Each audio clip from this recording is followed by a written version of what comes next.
Dia adalah seorang pejabat tinggi pemerintah Malaysia, namun dalam ritual pemberkatan yang ia ikuti, ia dibunuh dengan kejam.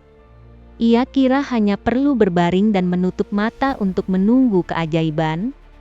Namun yang datang adalah sebilah kapak yang menghancurkan tengkoraknya. Mayatnya dipotong menjadi 18 bagian. Sebagian direbus dalam alat-alat ritual, sebagian lagi disembunyikan dalam benda terlarang, ilmu hitam uang, dan kekuasaan. Semua terjerat dalam kasus pembunuhan dan pengorbanan ini. Kasus ini terjadi pada tahun 1993, masih dikenang sebagai salah satu pembunuhan paling kejam, yang tak akan pernah terlupakan hingga kini. Hari ini kita akan kembali ke tahun 1993.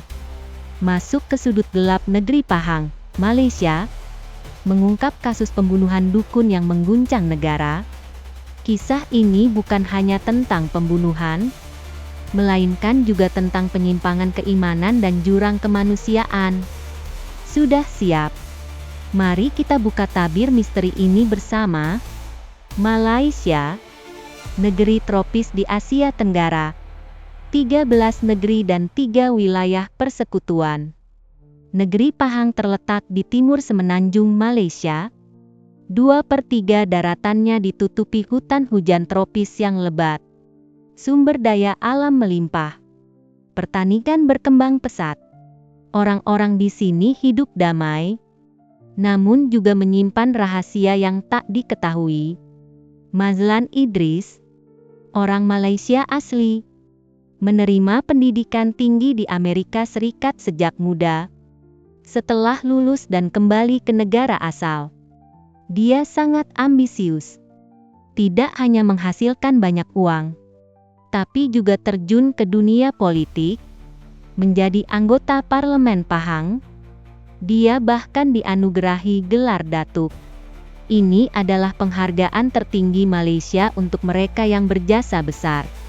Di mata orang lain, Mazlan adalah bintang politik yang gemilang, masa depan cerah. Namun orang sukses seperti ini malah menghilang pada tanggal 10 Juli tahun 1993. Tiba-tiba lenyap dari muka bumi. Dia absen dari beberapa acara politik berturut-turut. Ini sama sekali bukan kebiasaannya. Biasanya dia selalu hadir di acara-acara seperti itu. Tak sabar untuk tampil lebih sering. Rekan-rekan Mazlan panik, segera melapor ke polisi. Keluarga juga memberikan petunjuk penting. Tanggal 2 Juli, setelah Mazlan meninggalkan rumah, benar-benar kehilangan kontak. Yang lebih aneh lagi, tepat sehari sebelumnya, dia menarik uang dari beberapa bank di Kuala Lumpur, mengambil tunai 300.000 ringgit. Ini adalah jumlah yang besar pada masa itu. Polisi segera melakukan penyelidikan. Mazlan dikenal ramah. Lingkaran pertemanannya penuh dengan politisi dan pengusaha besar. Tidak pernah bermusuhan dengan siapapun. Kehidupan pribadinya juga bersih. Tapi dia menarik uang besar sebelum hilang. Ini membuat polisi curiga. Dia kemungkinan diculik. Atau mungkin ada konspirasi yang lebih dalam di baliknya. Polisi Malaysia sangat efisien. Mereka menelusuri hubungan Mazlan dan segera mengunci sepasang tersangka, Mona Fande dan Mohamed Afandi. Pasangan ini baru-baru ini sangat dekat dengan Mazlan. Polisi langsung menuju tempat tinggal mereka. Terletak di desa terpencil di Rob Pahang. Sekitar rumah sepi tak berpenghuni. Udara dipenuhi aura aneh. Saat pintu didorong, polisi terkejut dengan pemandangan di depan mereka. Di dalam rumah tercium bau darah yang menyengat. Nyamuk dan lalat berdengung. Botol-botol berisi benda aneh. Rambut manusia. Jimatan. Serta peralatan untuk ritual. Dinding penuh dengan potret besar Moon. Tempat ini, bagaimanapun tidak tampak seperti tempat tinggal manusia. Polisi memeriksa seluruh rumah. Hanya menemukan seorang pria yang tampak linglung. Namanya Juraimi, mengaku sebagai asisten pasangan Moon. Tapi saat ditanya apa yang terjadi, dia tidak tahu apa-apa. Seperti dikutuk. Tetangga juga bilang, pasangan Moon sangat misterius. Tidak pernah bergaul dengan penduduk lokal. Tak ada yang tahu apa yang mereka lakukan di rumah. Yang lebih aneh lagi, pasangan ini sepertinya tidak berniat kabur. Saat polisi sedang menyelidiki, mereka menghambur-hamburkan uang di Kuala Lumpur. Mona membeli Mercedes baru. Berbelanja gila-gilaan di berbagai mall. Tas bermerek. Perhiasan. Juga melakukan operasi plastik kecil dan facelift.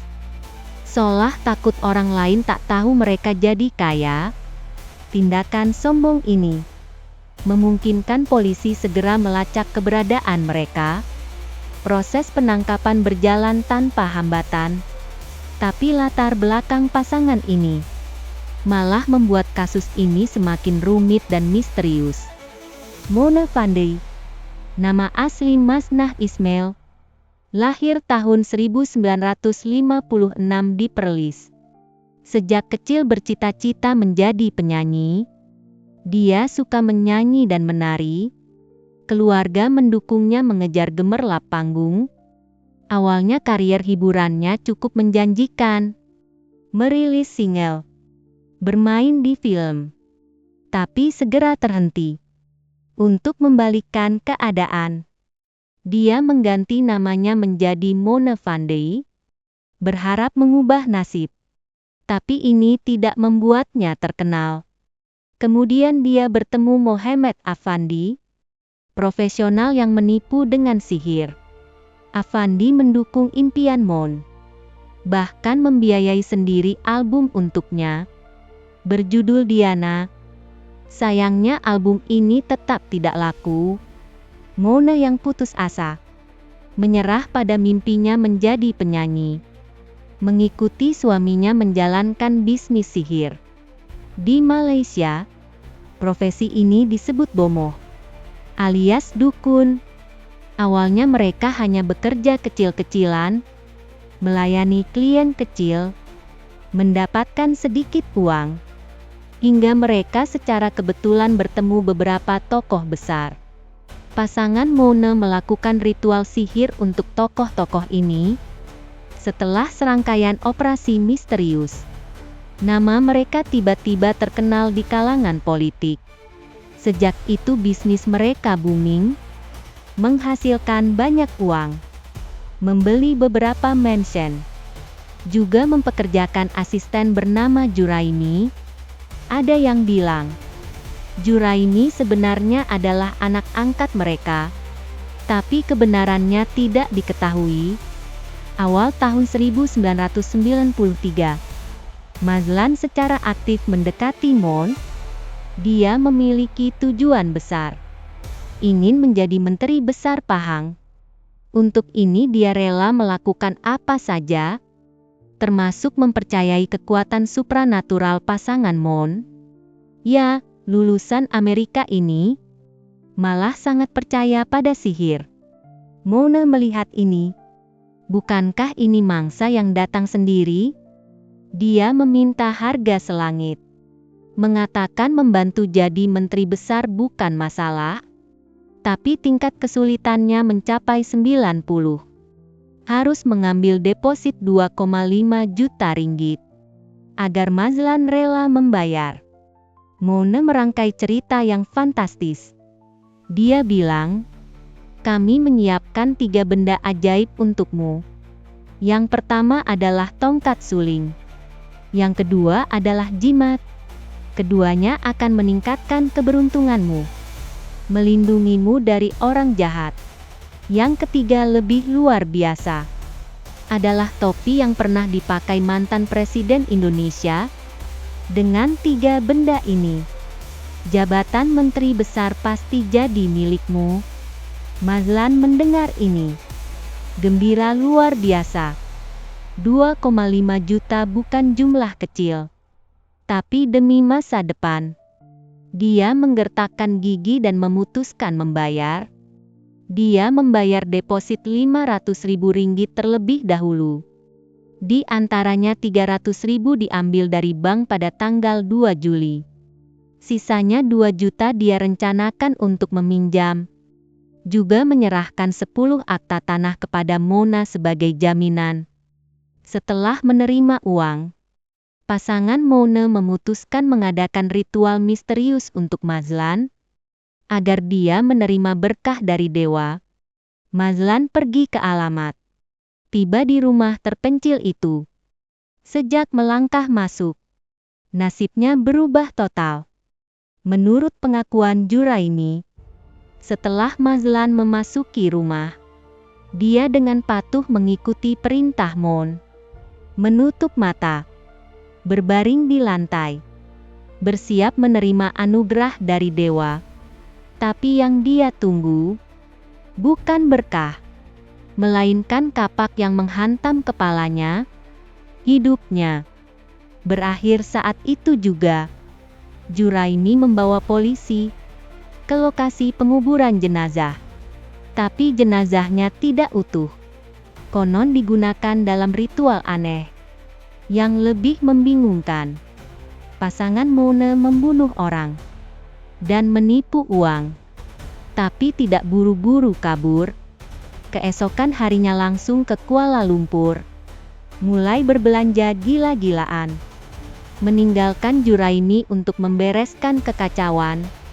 Tindakan yang seperti menyerahkan diri ini langsung mengantarkan mereka ke penjara.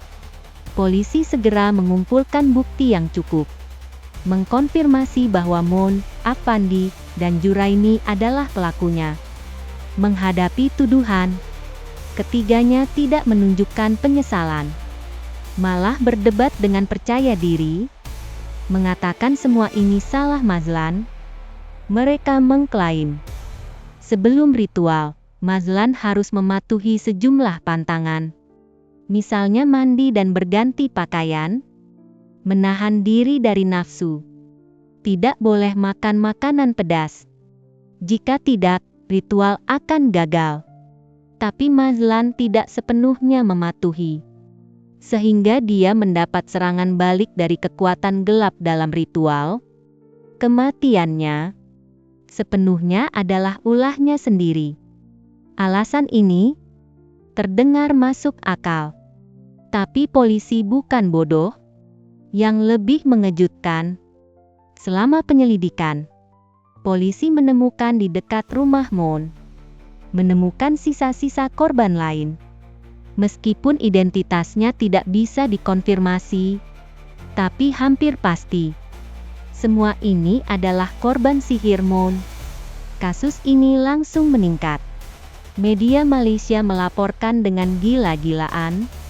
Mona, Afandi, dan Juraimi, ketiganya menghadapi tuduhan hukuman mati.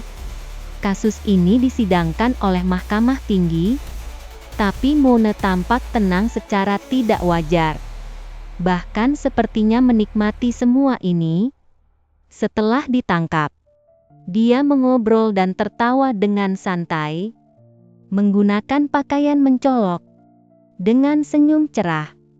Muncul di hadapan publik. Dia suka diabadikan oleh kamera, bahkan berpose dengan sengaja, melambaikan tangan ke kerumunan.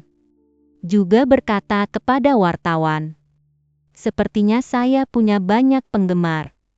Dia bahkan mengklaim memiliki darah kerajaan. Meskipun kebohongan ini segera terbongkar, keberanian Mon membuat polisi merasa gelisah. Ada desas-desus lokal bahwa dia bisa melakukan sihir, mengatakan jika membuatnya marah akan dikutuk. Meskipun polisi tidak percaya, tapi desas-desus semakin liar. Bahkan beberapa polisi mulai goyah. Setelah persidangan selama 65 hari, Pengadilan memanggil 76 saksi. Putusan akhir. Mone, Affandi, dan Juraimi dinyatakan bersalah atas pembunuhan. Dihukum gantung. Ketiganya tidak menerima putusan. Mengajukan banding berkali-kali. Tapi pada tahun 1999, Mahkamah Persekutuan menolak semua banding, mempertahankan putusan awal. Mereka juga memohon grasi kepada Komite Pengampunan. Tapi kejahatan mereka terlalu keji. Komite tanpa ragu menolak. Ketiganya kehabisan semua cara. Yang menanti mereka hanyalah tali gantungan. Tapi saat mereka ditahan di penjara, ada desas-desus di kalangan masyarakat. Penduduk setempat bilang, beberapa kali melihat Mone dan Affandi makan di restoran. Ada juga yang bilang melihat mereka menari di klub malam. Kemudian desas-desus semakin liar, mengatakan Mone bisa kabur dari penjara dengan sihir. Bahkan bisa menghilang. Menurut catatan, di Malaysia saat itu, orang yang percaya pada sihir semacam ini tidak sedikit. Saat desas-desus semakin banyak, penjaga penjara juga panik. Berjaga 24 jam tanpa berani lengah. Tanggal 2 November tahun 2001. Hari itu akhirnya tiba. Mone, Affandi, dan Juraimi, setelah menikmati makanan KFC terakhir yang mewah, naik ke tali gantungan, secara resmi mengakhiri salah satu babak dalam sejarah Malaysia, pembunuhan paling mendebarkan. Meskipun kasus telah berakhir, tapi pengaruhnya masih bertahan lama, karena Mone mengucapkan satu kalimat sebelum meninggal, "Saya tidak akan pernah mati." Senyumnya membuat semua yang hadir merinding. Konon polisi yang mengeksekusi kemudian sering bermimpi buruk. Terbangun karena ketakutan oleh senyumnya. Bertahun-tahun berlalu. Legenda tentang Mon masih beredar di Malaysia. Ada yang bilang, malam hari di dekat rumah lamanya bisa melihat bayangannya. Ada yang bilang, dia meninggalkan kutukan di penjara, mansionnya meskipun sudah rusak. Tapi tak ada yang berani mendekat. Konon ada sesuatu yang mengerikan tersembunyi di dalamnya. Desas-desus tentang sihir mengakar kuat di Malaysia. Pada tahun 2014 saat pesawat Malaysia Airlines hilang, bahkan ada dukun yang dipanggil untuk melakukan ritual mencari pesawat. Pengaruh kasus ini melampaui imajinasi kita. Sebuah film berdasarkan Mone berjudul Dukun direncanakan tayang pada tahun 2006, tapi ditunda karena konten sensitif. Pada tahun 2018, film ini bocor secara tak terduga. Akhirnya tayang pada tanggal 5 April, memicu diskusi luas. Hingga kini, masih banyak orang di Malaysia yang percaya pada dukun. Industri sihir masih ada. Sulit membedakan mana yang benar atau salah. Tapi itu memang memengaruhi kehidupan orang-orang. Kasus ini memperlihatkan kekuatan keimanan, juga konsekuensi mengerikan saat disalahgunakan. Mone mungkin hanya orang biasa yang rakus akan ketenaran. Dia memanfaatkan kepercayaan orang-orang, merangkai kebohongan, akhirnya menyakiti orang lain dan dirinya sendiri. Hidup tidak ada jalan pintas. Setiap langkah harus dijalani dengan mantap. Jangan lupa subscribe. Sampai jumpa di episode berikutnya.